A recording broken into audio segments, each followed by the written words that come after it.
Praise the lord. ప్రభునామంలో అందరికీ వందనాలు.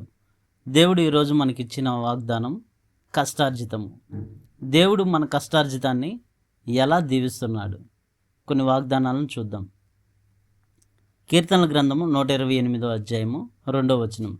నిశ్చయముగా నీవు నీ చేతుల కష్టార్జితమును అనుభవించదువు, నీవు ధన్యుడువు, నీకు మేలు కలుగును. దేవుడు ఏం చెప్తున్నాడు? నిశ్చయముగా నీవు నీ చేతుల కష్టార్జితమును అనుభవించదువు, నీవు ధన్యుడువు, నీకు మేలు కలుగును. ఈ రోజుల్లో మనం చూస్తాం, ఎంతోమంది వారి చేతుల కష్టార్జితము వారు అనుభవిస్తున్నారా? చాలా వరకు చూస్తే వారు అనుభవించట్లా. వారి బావిలో నీళ్లు వేరొకరు త్రాగుచున్నారు. అలాగే సామెతల గ్రంథం 10వ అధ్యాయం 16వ వచనం చూద్దాం. నీతిమంతుని కష్టార్జితము జీవదాయకము, భక్తిహీనుని కలుగు వచ్చుబడి పాపము పుట్టించును. నీతిమంతుని కష్టార్జితము జీవదాయకము, భక్తిహీను కలుగు వచ్చుబడి అంట పాపము పుట్టించునంట. కాబట్టి దేవుడు మన కష్టార్జితాన్ని దీవిస్తానని వాగ్దానం చేశాడు. ఎట్లాగా? కీర్తన 127వ అధ్యాయము 2వ వచనం చూస్తే, మీరు వేకునే లేచి చాలా రాత్రి అయిన తర్వాత పండుకొనుచు కష్టార్జితమైన ఆహారం తినుచుండుట వ్యర్థమే. ఏంటి? తెల్లవారుజామున లేచి అర్ధరాత్రి వరకు కష్టపడుతూ మన కష్టార్జితం తినుచుండటంట వ్యర్థమంట. ఎందుకు వ్యర్థము? ఎందుకు వ్యర్థము అంటే దేవుడు క్లియర్గా మనకేం చెప్తున్నాడంటే, నీతిమంతుని కష్టార్జితము జీవదాయకము, వ్యర్థం ఏం చెప్తున్నాడు? భక్తిహీను కలుగు వచ్చుబడి పాపము పుట్టించును. నీతిగా జీవిస్తే, అంటే భక్తిగా జీవిస్తే మనకు వచ్చే ప్రతి రూపాయి కూడా జీవదాయకముగా ఉంటుందంట. మనం దేవుణ్ణి ఆధారం చేసుకుంటేనే, దేవుణ్ణి నమ్మడమే నీతి. దేవుని మీద ఆధారపడి జీవిస్తేనే మన కష్టార్జితం జీవదాయకంగా ఉంటుంది. లేదంటే ఎలా ఉంటుంది? మీరు వేకునే లేచి చాలా రాత్రి అయిన తర్వాత పండుకొనుచు కష్టార్జితమైన ఆహారం తినుచుండుట వ్యర్థమేనంట.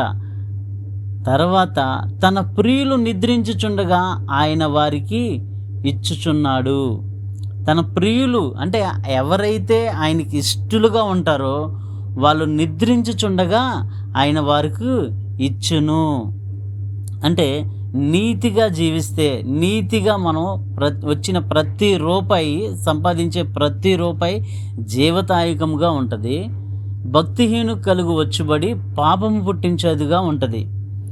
కాబట్టి మనము అన్నపానములు పుచ్చుకొనుట కంటే తన కష్టార్జితం చేత సుఖపడుట కంటేను నరునికి మేలుకరమైనది ఏదియూ లేదంట. ఏంటి? అన్నపానములు పుచ్చుకొనుట కంటే, కష్టార్జితం చేత సుఖపడుట కంటే నరుడికి మేలుకరమైనది ఏదీ లేదు. నీతిగా సంపాదించుకొని కష్టపడి పనిచేసి తినడం కంటే మేలైనది ఏదీ లేదంట.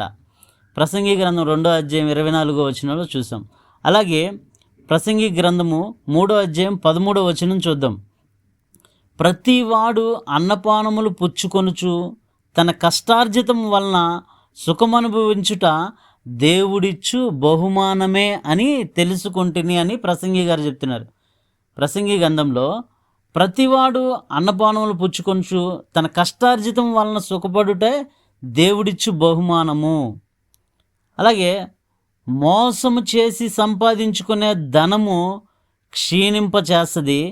కష్టము చేసి కూర్చుకొనివాడు తన ఆస్తిని వృద్ధి చేసుకొందును. మోసం చేసి సంపాదించే ధనము క్షీణించిపోతాం మనం. అది పాపము పుట్టిస్తుందని చెప్తున్నాడు దేవుడు. అట్లాగే మనం దేవుని నమ్ముకొని దేవుని మీద ఆధారపడుతూ జీవిస్తూ ఉంటే మనం చేసే ప్రతి కష్టాన్ని కూడా దేవుడు దీవిస్తానని చెప్తున్నాడు. 1 కొరింథీయులకు రాసిన పత్రిక 15వ అధ్యాయం 58వ వచనం చూద్దాం. మీ ప్రయాస ప్రభువునందు వ్యర్థము కాదని ఎరిగి ప్రభు కార్యాభివృద్ధినందు ఎప్పటికీ ఆసక్తులై యుండుడి. ఏంటి?